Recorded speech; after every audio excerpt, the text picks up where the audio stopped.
আচ্ছা ভাই, আমাদের হচ্ছে আপনারা দেখছেন যে 23 তারিখ থেকে আমাদের যে ট্রাকের মাধ্যমে ত্রাণ বাংলাদেশের বন্যা কবলিত যে জেলাগুলো, সেই জেলাগুলোতে পাঠানোর যে কার্যক্রম সেটি চলছে। আসলে আমি যদি ধরেও নিই, আসলে আমাদের বিভিন্ন জায়গা থেকে প্রশ্ন আসছে বা চাহিদা আসছে যে আমাদের এই গ্রামে যাচ্ছে না, এই গ্রামের এই অংশে যাচ্ছে না, কিংবা এই ইউনিয়নে এখনো যায়নি।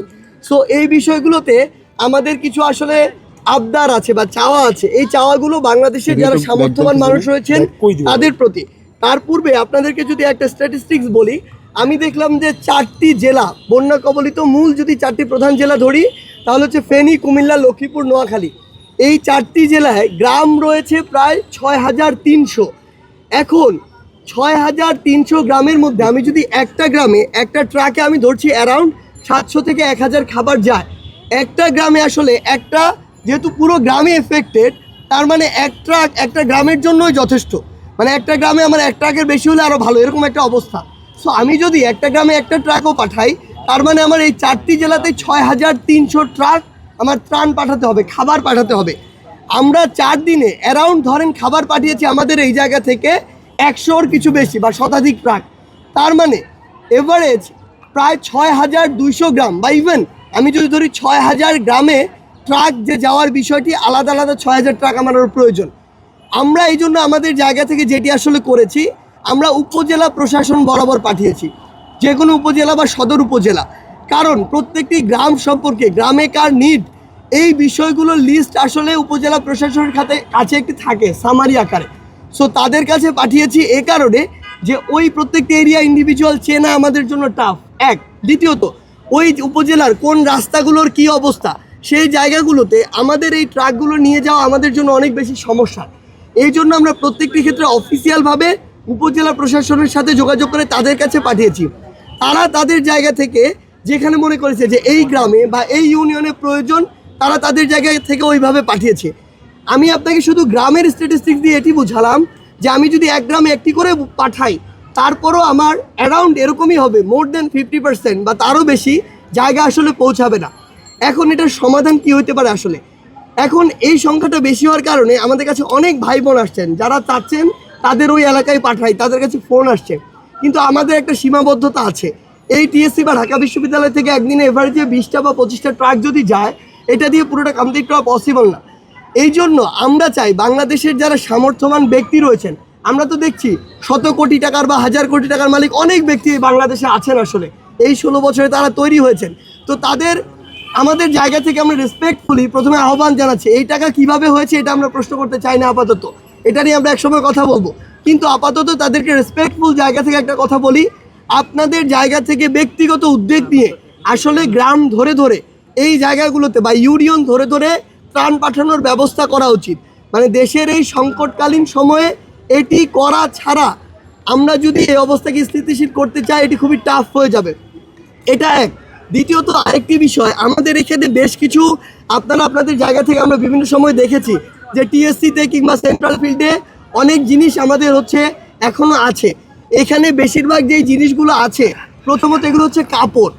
এখন আপনি আমাকে বলেন, যখন এই বন্যা কবলিত একটি অবস্থায় একটা মানুষ আবদ্ধভাবে একটা আশ্রয় কেন্দ্রে বা কোনো একটি সিকিউর জায়গায় থাকে, সেখানে আসলে কাপড়টা কতটা ইম্পর্টেন্ট বা কাপড়টা এই মুহূর্তে দিয়ে এটা কতটা যুক্তিযুক্ত। আমার ধরেন লিমিট, আমি 10টা ট্রাকই পাঠাবো বা 25টা ট্রাক পাঠাবো। সো আমার তো খাবারটা বেশি ইমার্জেন্সি। এক কাপড় পরে মানুষ চাইলেও 10 দিন থাকতে পারে, কিন্তু একটা খাবার না খেয়ে মানুষের 3 দিন থাকা তো সম্ভব না। সেই জায়গা থেকে আমরা খাবারটিকে প্রায়োরিটি দিচ্ছি এবং অবস্থা কিছুটা স্বাভাবিক হলে, বন্যার পানি কিছুটা নেমে গেলে এই কাপড়গুলো যেভাবে ডিস্ট্রিবিউট করা যায় সেভাবে দিব।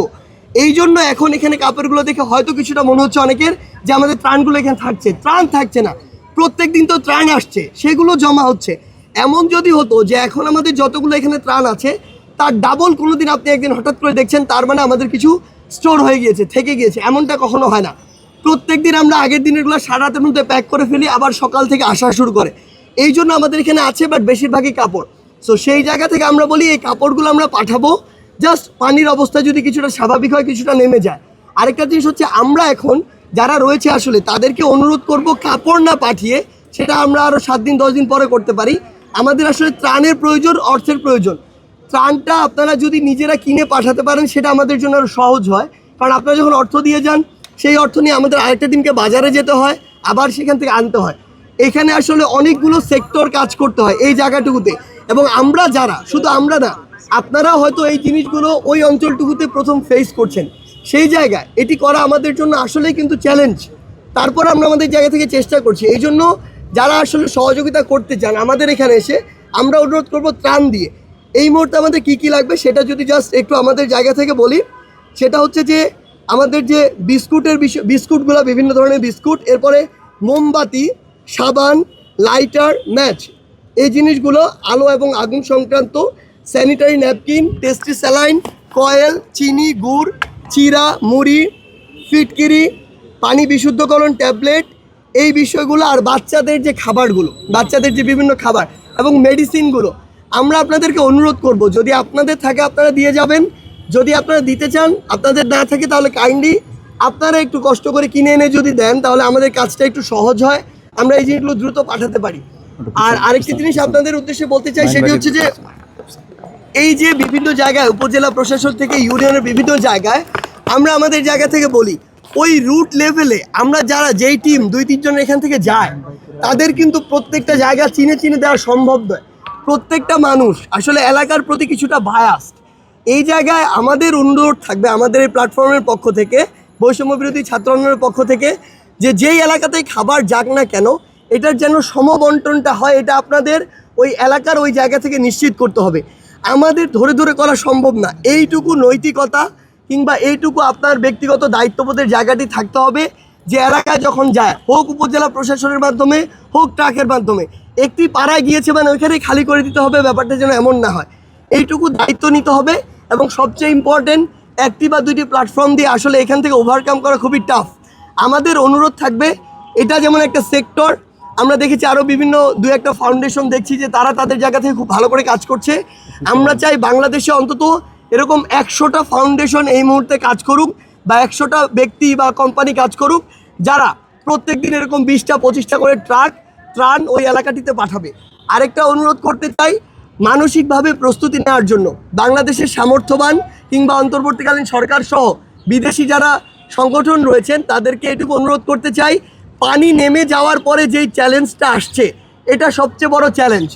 একটা মানুষের বা একটা পরিবারের 10 দিনের খাবার খেতে হয়তো সব মিলে খরচ 10,000 টাকা হতে পারে, কিন্তু যার বাড়ি ভেসে গিয়েছে, যার ফসলি জমি ভেসে গিয়েছে, ফসল ভেসে গিয়েছে, গবাদি পশু ভেসে গিয়েছে, ওই মানুষটাকে মিনিমাম একটু স্বাবলম্বী করতে বা একটা ঘরে আশ্রয় দিতেও কয়েক লক্ষ টাকার প্রয়োজন। সো ওই খরচটা কিন্তু বিশাল বড় একটা খরচ। আমরা আপনাদেরকে অনুরোধ করব, আপনারা মানসিকভাবে এইটুকু প্রস্তুত হন, কারণ আলটিমেটলি পুরো দেশের এই সিস্টেমটা একটা চেইন সিস্টেম। দেশের একটা পার্ট বা দেশের অসংখ্য এরকম লক্ষ লক্ষ মানুষ যদি অর্থনৈতিকভাবে বা সামাজিকভাবে এরকম একটা দুর্দশাগ্রস্ত অবস্থা দিয়ে যায়, তাহলে আগামীতে এটার সাফারার কিন্তু আমরা সবাই হব। তাই আমাদের জায়গা থেকে ওই সামর্থ্যবান ব্যক্তিদের প্রতি এই অনুরোধটা থাকবে, আমরা যেন মানসিকভাবে ওই পরবর্তী ধাপে সকলকে সহযোগিতা করার, 1টি হোক, 2টি হোক, 10টি হোক, এরকম ফ্যামিলির দায়িত্ব নেয়ার বা একটি আবাসস্থল করে দেওয়ার এই চিন্তাটা এখন থেকে মাথায় রাখি।